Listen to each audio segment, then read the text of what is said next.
TikToker Rumaisa Saeed सड़क हादसे के बाद इंतकाल कर गईं। वो एक उभरती हुई पाकिस्तानी फैशन मॉडल और सोशल मीडिया पर मकबूल टिकटॉक स्टार थीं, जिनको एक दिन कबल फैसलाबाद के करीब ट्रैफिक हादसे का सामना करना पड़ा। रिपोर्ट्स के मुताबिक रुमैसा सईद को हादसे में शदीद चोटें आईं और उन्हें फौरी तौर पर करीबी अस्पताल मुंतकिल किया गया, जहां तवील इलाज के बाद वो 17 अक्टूबर को फौत हो गई। फैशन इंडस्ट्री और सोशल मीडिया कम्युनिटी ने उनके अचानक इंतकाल पर गहरे दुख का इजहार किया है। उन्हें एक बासलाहियत और खुशमिजाज नौजवान खातून के तौर पर याद किया जा रहा है, जिनकी कमी शदीद महसूस की जाएगी।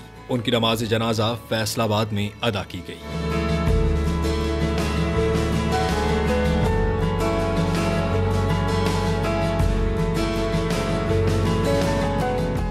सब्सक्राइब करें और बेल दबाएं ताकि कोई खबर रह न जाए।